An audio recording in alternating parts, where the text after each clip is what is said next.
Selamat sore pemirsa, Berita Nusantara kembali menyapa Anda pada hari ini. Sejumlah berita aktual akan kami sajikan untuk Anda. Bersama saya Haifatunisa, inilah Berita Nusantara selengkapnya.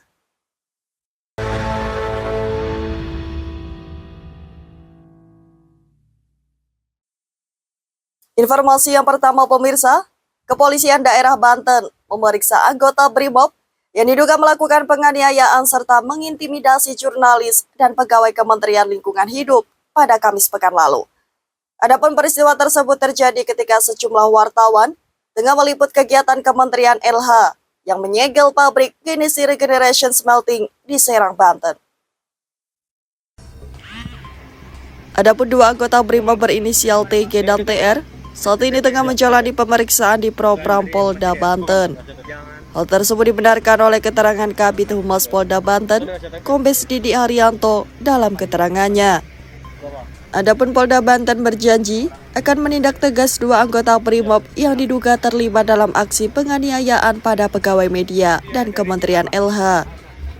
Sebelumnya, dalam rekaman video tersebut, anggota BRIMOB Polda Banten melarang awak media untuk melakukan peliputan ketika Kementerian LH menyegel PT Genesis Regeneration Smelting.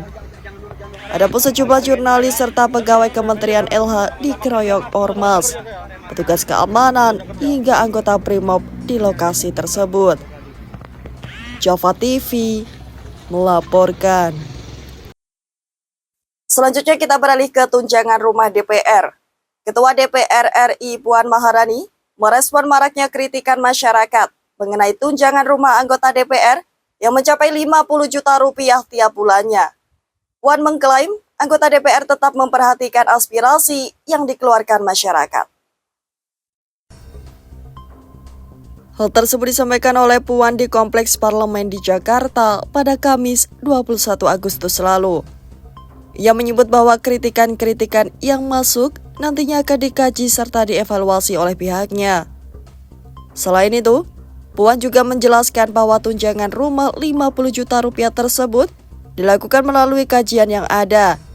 Ia juga mengatakan tunjangan tersebut dihitung berdasarkan rata-rata harga sewa rumah di Jakarta. Di akhir, Puan mengklaim bahwa DPR tidak menerima kenaikan gaji serta tunjangan lainnya. Adapun tunjangan yang didapatkan hanya tunjangan rumah tersebut.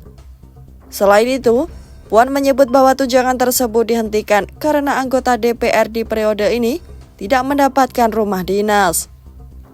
Java TV melaporkan. Kita beralih ke informasi lainnya pemirsa. Menteri Pertanian Andi Amran Sulaiman menyebut banyak informasi perihal banyak penggilingan padi skala kecil yang tutup belakangan ini. Adapun Amran menyebut isu tersebut merupakan sebuah framing belaka. Hal tersebut disampaikan oleh Amran kala rapat kerja bersama Komisi 4 DPR RI di Jakarta pada Kamis 21 Agustus lalu. Amran menyebut banyaknya pabrik penggilingan yang tutup bukan fenomena baru, melainkan sudah terjadi pada belasan tahun lalu. Amran menyebut bahwa kapasitas penggilingan padi di Indonesia saat ini telah melebihi kebutuhan produksi. Selain itu, Amran menyebut bahwa keberadaan penggilingan besar dan menengah juga turut memperketat persaingan di lapangan. Sebelumnya, isu penggilingan tutup muncul ketika Ketua Umum Persatuan Pengusaha Penggilingan Padi dan Beras atau Perpadi, Sutarto Ali Moeso, menyebut setidaknya ada 40% pabrik penggilingan padi tutup usai kasus beras oplosan diusut. Java TV melaporkan.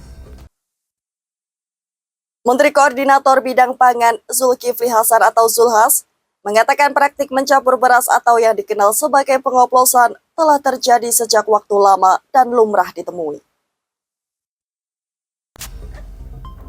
Adapun hal tersebut disampaikan Zulhas kala rapat konsolidasi program prioritas pangan di Surabaya pada Kamis 21 Agustus lalu.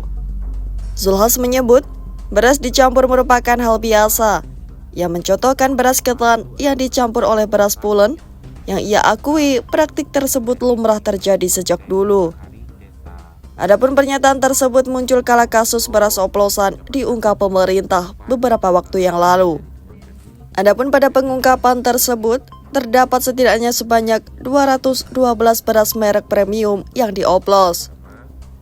Sementara itu, Zulhas mengatakan kegiatan mengoplos beras sah untuk dilakukan. Namun, ia menegaskan kepada para pedagang atau distributor untuk tidak membohongi konsumen atau masyarakat terkait kriteria beras yang ditentukan. Java TV melaporkan.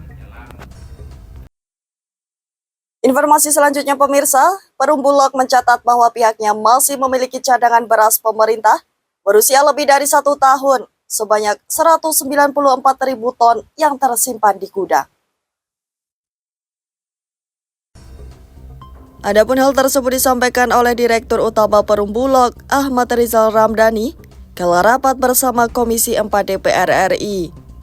Rizal mengatakan bahwa stok beras tersebut usianya bervariasi, dari yang baru masuk hingga yang berusia lama. Adapun Ketua Komisi 4 DPR RI, Titik Soeharto, menyoroti keberadaan stok dalam di gudang Bulog tersebut. Titik meminta agar beras tersebut segera dilepaskan agar perputaran stik berjalan dengan baik.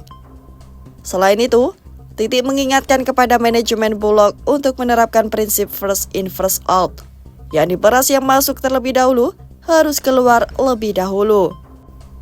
Sebagai tambahan informasi, saat ini stok cadangan beras pemerintah mencapai 3,91 ton.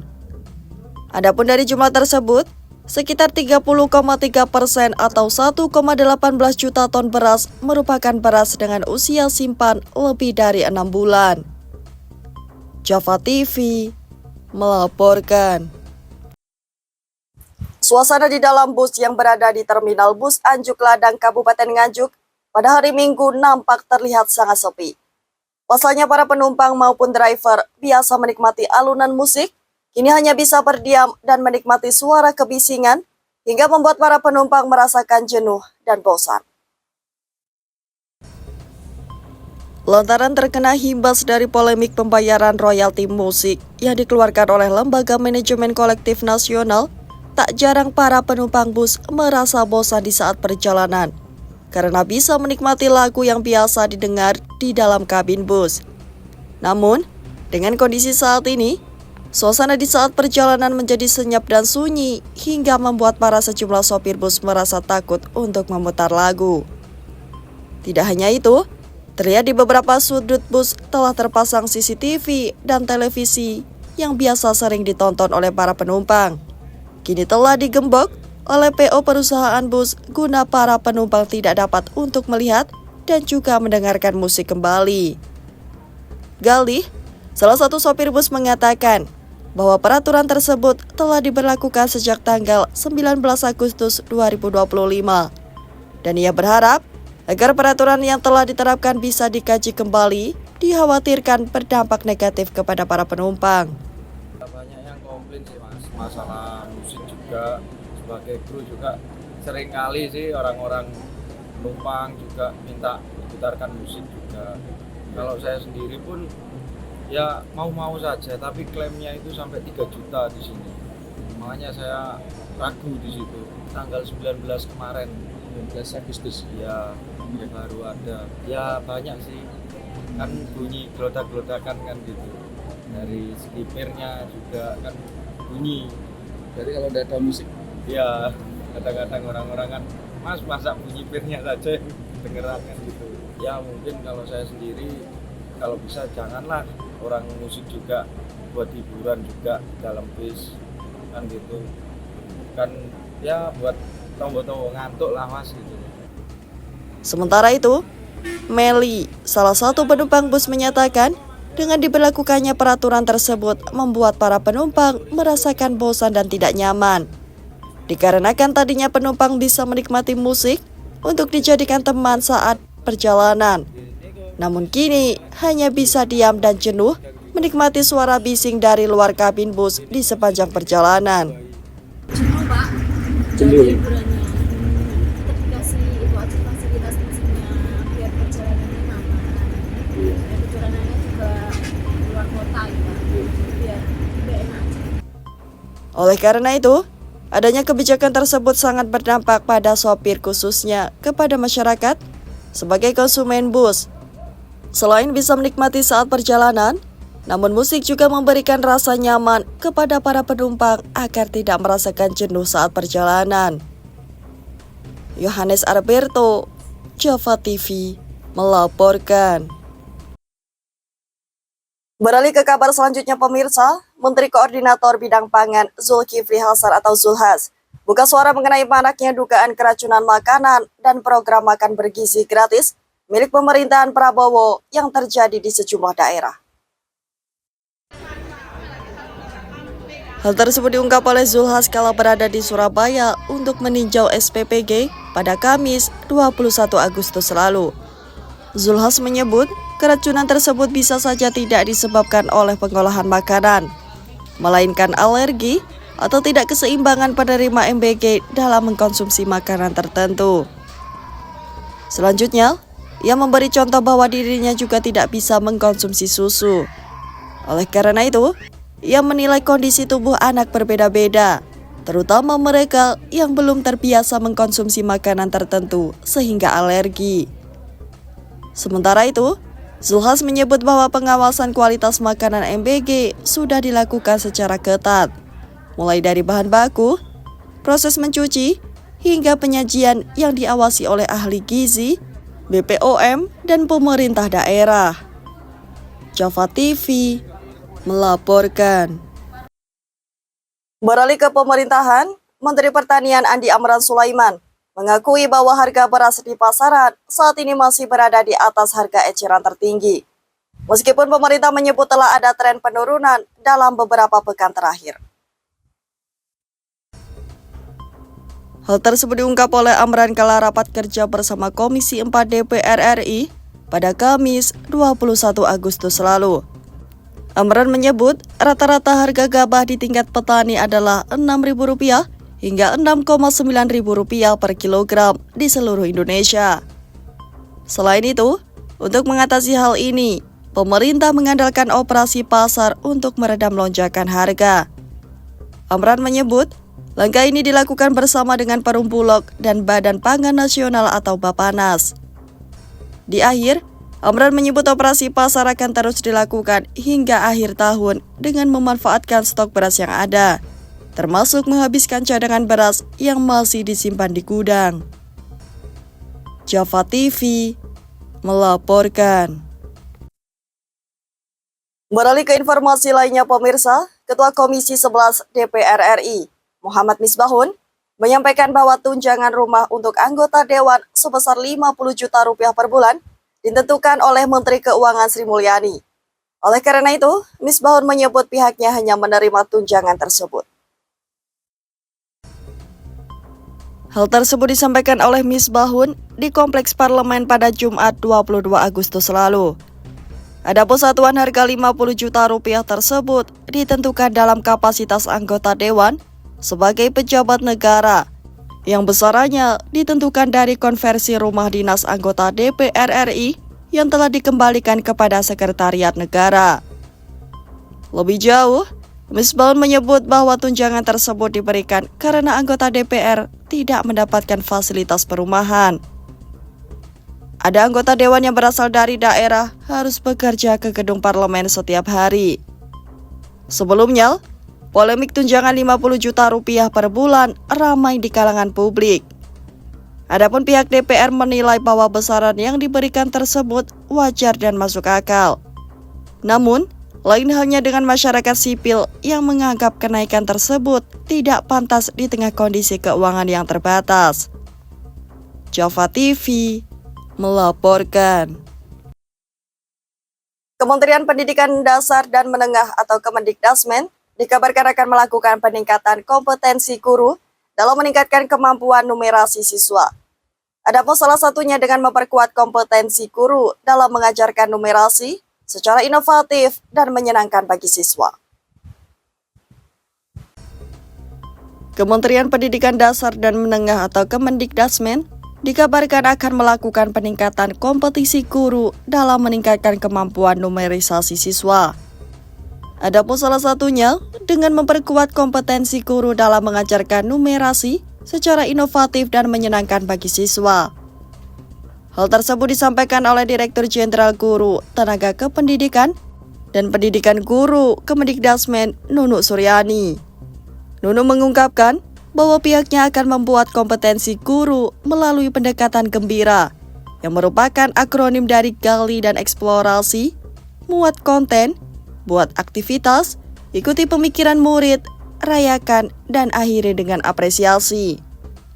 Sementara itu, menurut Menteri Pendidikan Dasar dan Menengah Abdul Mukti mengatakan, saat ini kemampuan numerasi siswa di Indonesia masih berada di bawah rata-rata. Oleh karena itu, Mukti membuat gerakan numerasi nasional untuk membantu meningkatkan kemampuan numerasi siswa sekolah. Adapun caranya, yakni dengan menumbuhkan minat terhadap matematika, serta menghapus stigma matematika sulit, lalu diubah menjadi hal menyenangkan.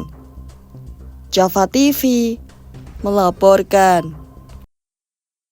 Berita terakhir pemirsa, di bawah langit sore kota Kediri, ratusan warga tumpah ruah mengikuti berbagai lomba tradisional untuk memeriahkan HUT RI ke-80. yakni Festival Omal Sawah yang menjadi momen nostalgia dan perekat kebersamaan. Riuh tawa dan suara gembira membalut hamparan sawah yang disulap menjadi ruang nostalgia. Festival Omal Sawah kembali menghadirkan kemeriahan dengan ragam permainan tradisional. Dari tangkap belut, tangkap bebek, tarik tambang, hingga joget kreasi.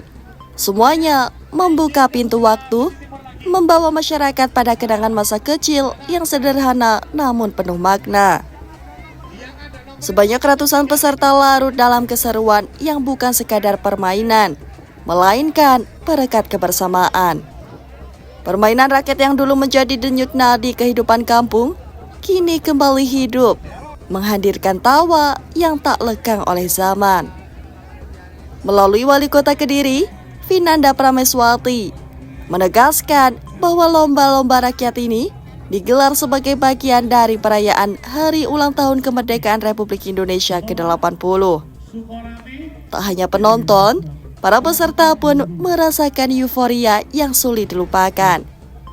Seperti salah seorang warga kecamatan kota yang ikut lomba tangkap bebek. Dengan mata tertutup, ia harus berlari ke sana kemari, menabrak peserta lain demi mendapatkan bebek untuk ditukar hadiah. Sementara itu, Ketua DPD KNPI Kota Kediri, Munjidul Ibad, menyampaikan bahwa acara ini sangat meriah. Dirinya menegaskan, KNPI turut berpartisipasi dalam lomba tarik tambang dan berhasil masuk semifinal. Pada kegiatan ini, KNPI ikut memeriahkan acara Agustusan untuk memperingati HUT Kemerdekaan Republik Indonesia ke-80. Hari kemerdekaan diisi dengan hal-hal positif, mulai seperti tarik tambang, itu juga salah satu melatih kekompakan, melatih guyub rukun, strategi. Nah, ini penting kegiatan mengisi kemerdekaan dengan hal-hal positif, lomba-lomba. Nah, ini selain menumbuhkan jiwa nasionalisme juga menjadikan lebih guyub rukun, gotong royong, dan kekompakan. Festival Omal Sawah tahun ini jadi oase di tengah hiruk pikuk modernitas. Di saat dunia anak-anak kian dikuasai layar gawai, Kediri mengingatkan kembali bahwa tawa, peluh, dan kebersamaan adalah permainan terbaik yang tak pernah pudar dimakan zaman. Ahmad Ion, Java TV, melaporkan. Baik pemirsa, informasi tadi sekaligus menjadi penutup perjumpaan kita hari ini. Saya Haifatunisa dan segenap tim redaksi yang bertugas pamit undur diri. Selamat sore, salam berita Nusantara.